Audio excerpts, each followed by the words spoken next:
میری جو قوم ہے وہ بھی جاگ اٹھے گی. اور اس وقت جو چند لوگ ہیں جو امریکہ کے حق میں نعرے لگا رہے ہیں اور اسلامک رژیم کے خلاف جا رہے ہیں، وہ بھی شاید پھر انہیں بھی احساس اس بات کا ہو. اور ایک یہ، اور دوسرا یہ کہ ساری دنیا کے اندر مانے جاتے تھے he was the leader of the شیائٹس.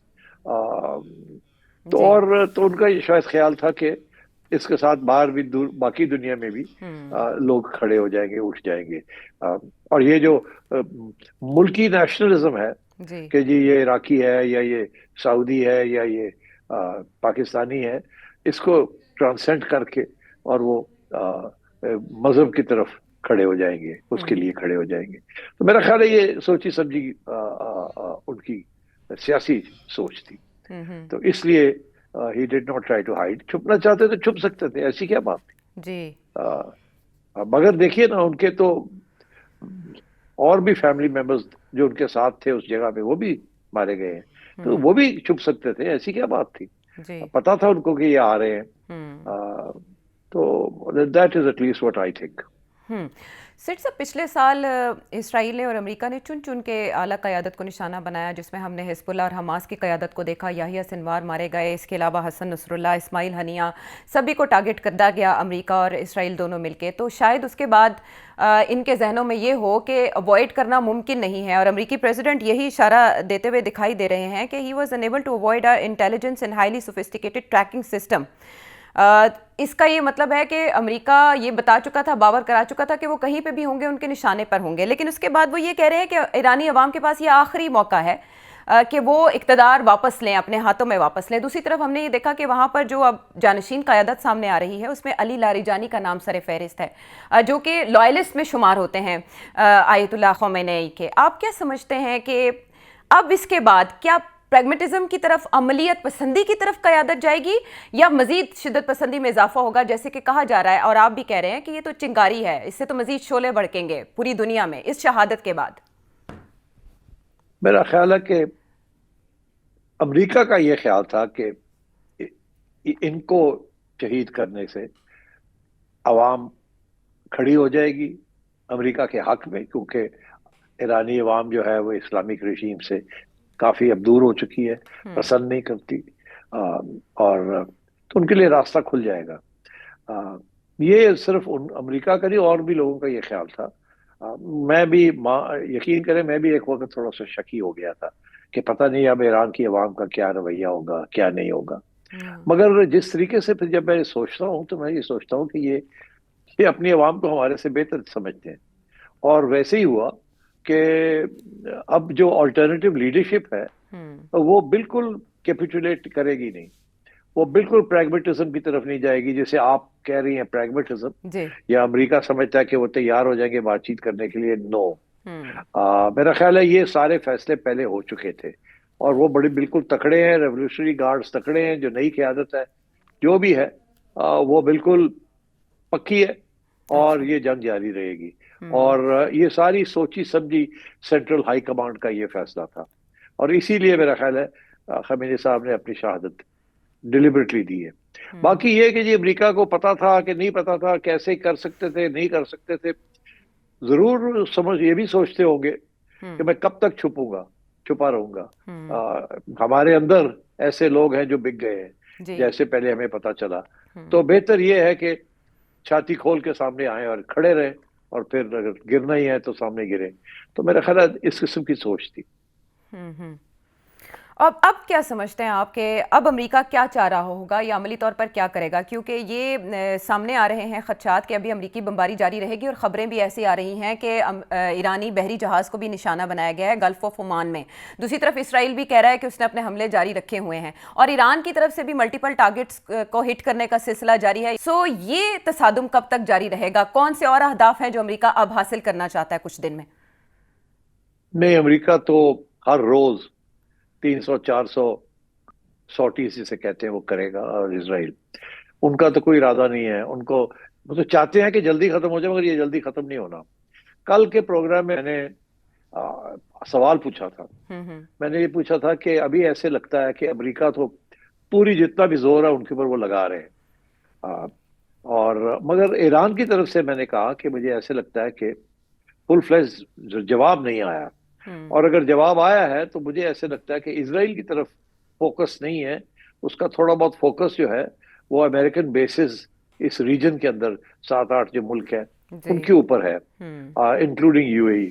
تو میرا سوال یہ تھا کہ یہ ٹھیک ہے اپ ٹو اے پوائنٹ, مگر اصلی ایشو تو یہ ہے کہ اسرائیل کے اوپر بمباری ہونی چاہیے, اس کے ساتھ پھر امریکہ کو فرق پڑے گا. ابھی تو اگر آپ ان کے اوپر کریں گے تو زیادہ فرق نہیں پڑے گا, اچھا. مگر جب آپ سوچتے ہیں اس چیز کو بھی تو ادھر بھی کچھ نہ کچھ لاجک نظر آتی ہے کہ اتنا کہ ایرانینز نے جو اگر پلاننگ کی بھی ہے ساری, تو یہ سوچ سمجھ کے یہ فیصلہ کیا ہوگا نا کہ شروع میں ہم نے یہ 7-8 ملکوں کے جو یہ امریکن بیسز ہیں ان کے اوپر اٹیک کرنا ہے, اور اس کے بعد ہم نے اپنے کنزرو کرنی ہے اپنی انرجی, اپنی میسائلز, اور late America come and Israel کم, اور وہ ایکسپینڈ کریں اپنا جو کچھ کرتے ہیں کرتے جائیں. اچھا. اور ہم جو ہے اپنی جو لانگ رینج میسائلز ہیں, بیکاز آپ کو پتا ہے کہ وہ سامنے تو نہیں کھڑی ہوتی نا, وہ تو انڈر گراؤنڈ ہوتی ہیں, ان کو فائر کرنے کے لیے نکالنا پڑتا ہے. جب وہ نکالتے ہیں تو پھر سیٹلائٹس واچ کر رہے ہوتے ہیں کہاں ہے کہاں نہیں ہے, and they can be targeted. تو انہوں نے پہلی سٹیج پہ اپنی چھوٹی میسائلز, ڈرونز, چھوٹی میسائلز جو ہیں پرانے سٹاک میں سے وہ اسرائیل کی طرف ماری ہے, اور ادھر جی. بھی جی. یہ گلف کے اندر بھی. اور گلف کے اندر بھی انہوں نے زیادہ تر جو ٹارگیٹ کیا ہے اس کے 2 مقصد تھے. ایک یہ کہ سعودی عربیہ میں انہوں نے فار ایگزامپل, اور اسرائیل کے بھی انہوں نے آئل کی جو ڈیپو ہیں ان کے اوپر 1-8 میسائل ماری ہے, اور باقی جو ممالک ہیں وہاں بھی جو کچھ کیا ہے وہ بھی بڑا لمیٹڈ کیا ہے. یہ نہیں کہ پوری بارات چلی گئی. اب دبئی کے اندر آپ نے دیکھا 4-5 میسائل گرے ہیں. اب دبئی والوں کا یہ کہنا ہے کہ انہوں نے مارے تو 150 تھے, ہم نے گرا لیے جی. اور صرف 4-5 نکلے. میرا نہیں خیال کہ دبئی والوں کے پاس اتنی ایکسپرٹیز ہے کہ وہ میسائلز گرا سکتے ہیں جو آ رہی ہیں. میرا خیال ہے ماری تھوڑی ہے, اور کوئی خاص انہوں نے گرائی وائی کوئی نہیں, گرائی ہوگی تھوڑی بہت, مگر فوکس نہیں تھا, صرف ایک اشارہ تھا. اب وہ اشارہ کیا تھا اور کیوں تھا؟ کیونکہ اس کی وجہ یہ ہے کہ جیسے ہی یہ کچھ میسائلز گری ہیں دبئی میں یا ابو ظہبی میں یا ادھر سعودی عربیہ میں ادھر ادھر, تو انہوں نے فوری طور پہ ایران کے جو فارن منسٹر ہیں انہوں نے فون کر کے وہاں کے جو ہیڈز ہیں ان کو کہا کہ ہمارا مقصد آپ کو اٹیک کرنا نہیں تھا, ہمارا مقصد تھا امریکن بیسز کو اٹیک کرنا. جی. جو کہ آدھی بات ہے, آدھا سچ ہے آدھا نہیں سچ, کیونکہ اب دبئی ایئرپورٹ کو آپ نے کیوں ٹارگیٹ کیا؟ وہاں تو کوئی امریکن بیس نہیں ہے, جی. اینڈ سو آن. تو اس کا مطلب ہے کچھ اور بھی مقصد تھا. اب آئیے وہ مقصد کیا تھا. انہوں نے جو ان کی اسٹریٹجی ہے وہ بڑی انٹرسٹنگ ہے. انہوں نے سب سے پہلے تو اناؤنس کر دیا تھا کہ ہم اسٹریٹ آف ہارموز کو بند کر دیں گے. اس کے بعد انہوں نے وہ بند کر دیا, جی. اب وہاں سے شپنگ نہیں جا رہی. جی. اچھا, اس کے بعد انہوں نے یہ ملکوں کے اوپر بھی چھوٹے چھوٹے اٹیکس کر دیے, اور ساتھ یہ بھی کہہ دیا کہ ہمارا مقصد نہیں ہے آپ کو اٹیک کرنا. جی. تو انہوں نے جو ایئر ٹریفک ہے وہ بھی بند کر دیے. تو آپ سمجھیں کہ sea and air traffic Gulf region کے اندر ایران نے بند کر دیے, اور کامیابی سے بند کر دیے. جی. اور اب اگلا جو راؤنڈ آئے گا وہ راؤنڈ آئے گا اگینسٹ اسرائیل. اچھا, میں before I come to Israel میں آپ کو کہوں کہ یہ کیوں کیا انہوں نے اس طریقے کے ساتھ, ایئر ٹریفک بھی بند کر دی اور سی لینز بھی بند کر دی. اچھا, یہ چاہ رہے ہیں, یہ جو لگ ایسے رہا ہے, اس سے جو آپ لاجیکل جو ڈیڈکشن کر سکتے ہیں وہ یہ کہ یہ چاہ رہے ہیں کہ یہ جو 7-8 ملک ہیں گلف کے, ان کو تکلیف ہونی چاہیے. اچھا. ان کی ڈسٹرکشن نہیں ہونی چاہیے, ان کی سویلین کیجولٹیز نہیں ہونی چاہیے. ہم نے ان کے ساتھ جنگ نہیں کرنی, مگر ان کو تکلیف دینی ہے. اتنی تکلیف دیں کہ یہ اب امریکہ کے اوپر پریشر ڈالیں کہ ہٹو پیچھے ہٹو, ہمیں بڑا نقصان ہو رہا ہے. اور ان کا نقصان جو یہ کرنے جا رہے ہیں وہ مالی نقصان کرنے جا رہے ہیں, بیکاز یہ سارے جو وہ لوگ ہیں یہ اس کے پیچھے ساری ان کی فورن پالیسی ہے. اب کیا ہے, جو ایئر ٹریفک بھی بند ہو گئی ہے اور جو سی لین ٹریفک بھی بند ہو گئی ہے. اب سارے لوگ یہی کہتے ہیں کہ جی یہ جو چھوٹا سا علاقہ ہے گلف کا, اس میں سے کم از کم 20% دنیا کی جو آئل سپلائی ہے وہ جاتی ہے. مگر دلچسپ بات یہ ہے کہ یہ سعودی عربیہ, یو اے, عمان, قطر, 90% ان کا تیل ادھر سے جاتا ہے جو ایکسپورٹ ہوتا ہے, 90%. جی. تو جب یہ بند ہو جاتا ہے تو سب سے بڑا نقصان تو ان 4 ملکوں کا ہو جاتا ہے.